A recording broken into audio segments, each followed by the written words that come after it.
Sa isang bangin sa kagubatan, isang grupo ng mga unggoy ang humila, paakyat ng isang batang lalaki.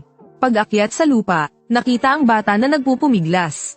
Agad siyang ibinangga sa bato, at nawalan ng malay ang bata. Pabilis siyang binuhat ng mga unggoy, at dinala sa kuweba na hindi kalayuan. Sino nga ba ang nasa loob nito? Isang dagandong ng tigre ang umalingaw-ngaw. Agad nagtakbuhan ang lahat ng unggoy.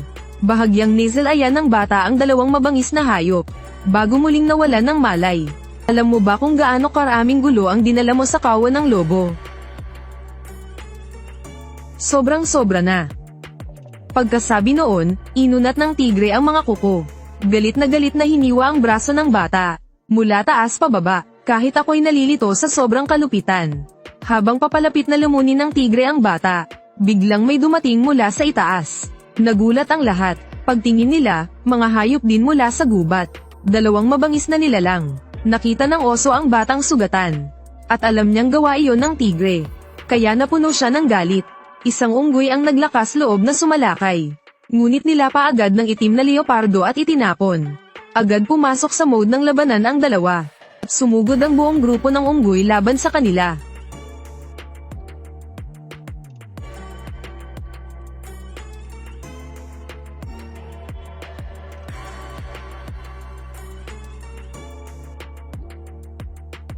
Dalawang kamay laban sa napakarami.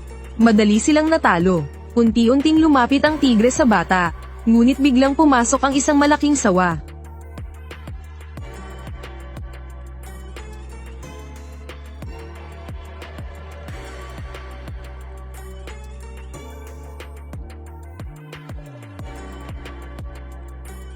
Ang batang ito'y protektado ko. Sino ang magtatangkang suwayin ako? Siya pala ang walang kapantay na tagapangalaga ng gubat. Bagamat galit, hindi nang ahas ang tigre. At iniwan ang lugar kasama ang kanyang mga alalay. Pagkatapos, tinanong ng batang nailigtas ang kanilang kwento. Nagkatinginan ng dalawa at napilitang ibunyag ang kanyang pinagmulan. Ilang taon na ang nakalipas. Dumating ang mga magulang ng bata sa kagubatan. At di inaasahang nakatagpo ng isang mabangis na tigre. Doon sila nasawi sa bibig ng tigre. Hindi natiis ng mabait na leopardo na siya'y kainin. Kaya't binuhat siya, tumawid sa bundok at ilog. At iniwan sa harap ng lungga ng pinakamatibay na mga lobo. Pagkatapos ay mabilis na tumakbo palayo. Di nagtagal ay natagpuan siya ng inang lobo. Ngunit dumating ang isang hindi inaasahang bisita. May nakita ba kayo? Ang aking pagkain. Ngunit tuso ang asong gubat. Agad niyang napansin ang nakatagong sanggol na tao sa likod. Biglang umalingaw-ngaw ang dagandong ng tigre. Tinutawag ka ng amo mo. Lumayas ka na agad. Sa kabila ng pang-aasar ng inang lobo, hindi pa rin kontento ang asong gubat. At nagbanta na isusumbong siya sa kanyang pinuno. Pagkatapos ng ilang mapanuksong tawa ay tumakbo palayo. Pagkaalis niya, sinabi ng inang lobo na aampunin niya ang sanggol na tao. Dahil iyon lang ang paraan upang siya'y maprotektahan. Ngunit kailangan ng pahintulot ng hari ng mga lobo. Kaya't agad silang nagdaos ng pagpupulong. Ngunit mariing tumutol ang karamihan ng mga lobo. Dumating ang leopardo dala ang regalo. At nag-alok na maging guro ng bata. Kasama pa ang kanyang kaibigang oso bilang garantiya. Naisip ng hari ng lobo na ito'y handog mula sa langit. At sa huli pumayag na manatili siya. Ngunit dumating ang tigre kasama ang kanyang mga alagad. Upang hingin ang kanyang biktima. Agad naghanda ang mga lobo. Sinabi ng hari ng lobo na ang batay kabilang na sa kanilang angkan. At pinayuhan ng tigre na tigilan na ang hanggering iyon. Kung hindi siya palalayain ng mga lobo. Bagaman napakalakas ng tigre, hindi niya kayang labanan ang napakaraming lobo. Lalo na't may suporta pa ng dalawang mabangis na hayop. Kaya't nagbitiw siya ng banta. Ang buhay ng batang ito ay magiging akin balang araw. Pagkatapos ay umalis siya. Mula noon, opisyal nang naging bahagi ng kawan ng bata. Pinangalanan siya ng hari ng lobo na Aimaw. At ang tigre sa gubat ay nawala ng ilang taon. Sa panahong iyon, unti-unting lumaki si Aimaw. Araw-araw tinuturuan siya ng gurong leopardo kung paano mangaso. At ipinaliwanag na ang mga hayop ay biyaya ng kalikasan. Na huwag kailanman pumatay ng baka o tupa ng tao. Ito ang batas ng kagubatan. Samantala, ang gurong oso ay may kakaibang paraan. Pinaakyat niya ang alakdan sa mukha ni Aimaw. Upang sanayin ang kanyang tibay ng loob. Bagaman mapanganib ang pagsasanay, Mataas pa rin ang kanyang inaasahan kay Aimaw. Ngunit mababa ang katayuan ni Aimaw sa kawan. Maliban sa kanyang ina, ama at nakatatandang kapatid. Si Xiaobei lamang ang tanging kaibigan niya. Pareho silang kakaiba at may mabuting puso. Kaya't madalas silang itinataboy ng iba. Ngunit silang dalawang iniiwasan, ay nakahanap pa rin ng kasiyahan. Madalas silang maglaro ng taguan. Nahuli ka. Halos nauto na kita. Hiling nila'y manatili na lamang sa simpleng kasiyahan. Ngunit ang katahimikan ay biglang nawala.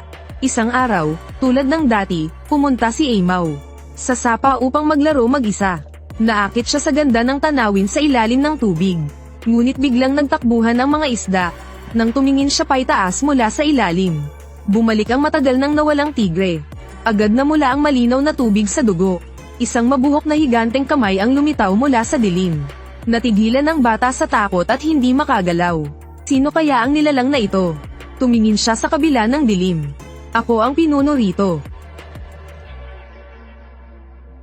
Tawagin mo akong Haring Gigi. Ang malapad na mukhang ito ang pinuno ng mga unggoy. Alam niya na hinahabol ng tigre ang bata, at nag-alok na siya ang magbibigay proteksyon. Matagal nang sinakop ng mga unggoy ang bundok at lumakas. At bilang tao, ang bata ay may hawak ng tanging bagay na wala sila. At iyon ay apoy. Sinabi ng dambuhalang unggoy na kung matututo siyang lumikha ng apoy, maaari silang maghari sa buong kagubatan. Ngunit lumaki ang bata sa gubat, at walang kaalam-alam kung paano lumikha ng apoy. Hindi ko alam. Tiyak na alam mo. Nabahala ang lahat. Sa gitna ng tensyon, may kahul na narinig sa labas. Lumabas pala ang oso na hindi imbitado, na agad kumuha ng atensyon ng mga unggoy. Kasabay nito'y lumitaw din ang anino ng leopardo sa kabilang panig. Handa na siyang iligtas ang bata ng palihim. Ngunit napansin sila ng tusong unggoy, at agad ipinaalam sa dambuhalang unggoy. Kaya't tumigil na ang leopardo at ang bata sa pagtatago. Agad nagutos ang dambuhalang unggoy na hulihin sila. At tumindig siya mismo, handang lumaban. Sinabi ng leopardo sa bata na tumakbo na, habang sila ang haarang sa kalaban. Daan-daang unggoy ang agad sumugod sa kanila. Sa sobrang dami, sila'y nalalamangan. Kaya't gumulong ang oso at tumindig muli.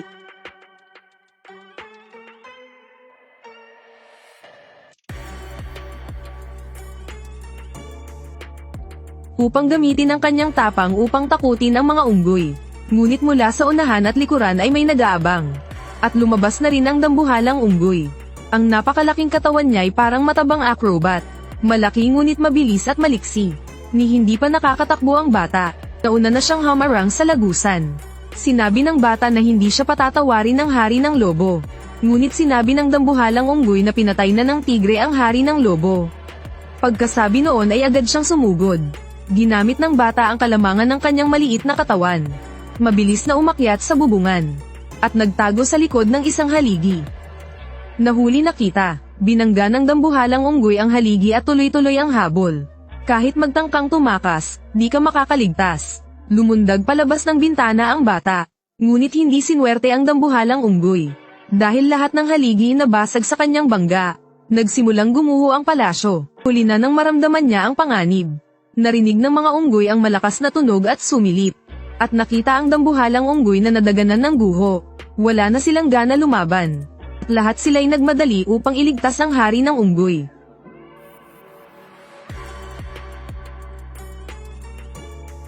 Nakatakas ang bata nang makapagtago sa puno. At kinumpirma ng leopardo na patay na ang hari ng lobo. Sa sobrang lungkot, tumakbo siya ng walang tigil sa gubat. Hanggang marating niya ang nayon ng tao sa gabi. At kinuha ang apoy, dahil sa matinding paghahangad ng paghihiganti. Nahulog ang mga baga sa damuhan habang siya'y tumatakbo. Nang matagpuan niya ang tigre, naroon na ang lahat ng hayop ng kagubatan. Dahil sa kanyang likod ay naglalagablab ang apoy. Lahat ng hayop ay takot sa apoy. Kaya't instinctable silang umiiwas sa bata. Sinamantala ito ng tigre. At sinabing ang bata ang nagdala ng kapahamakan sa gubat. Nawalan siya ng sagot at nataranta. At itinapon ang kanyang tanging sandata sa lawa. Eksaktong iyon ang nais ng tigre. At inakala niyang tiyak na ang tagumpay. Ngunit laking gulat niya nang lahat ng hayop ay kumampi sa bata. At nagkaisa upang labanan ng tigre. Nagumapaw ang kanyang galit at siya'y umatake. Agad sumugod ang namungunang oso.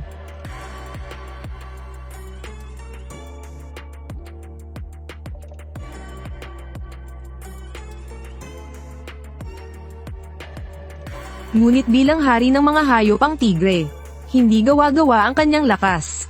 At mabilis niyang natalo ang oso. Nang makita ito, ang buong kawan ng lobo ay sumugod din. Ngunit hinarang ng leopardo ang batang matapang. Iniwan niya ang kanyang pagkiling. At pinaalala sa bata kung ano ang dapat gawin bilang tao. Bahagyang naunawaan ng bata, at tumakbo patungo sa dagat ng apoy. Ngunit napakalakas talaga ng hari ng mga hayop. Mag-isa niyang hinarap ang buong kawan ng lobo. Ngunit nang makita niyang tumakas ang bata, tumigil siya sa laban. At buong lakas na tumakas sa pagkubkob upang habulin ang bata. Parang kidlat ang bilis ng leopardo. Agad niyang hinarang ang tigre, upang bigyan ng oras ang bata, at nagsimula silang maglaban.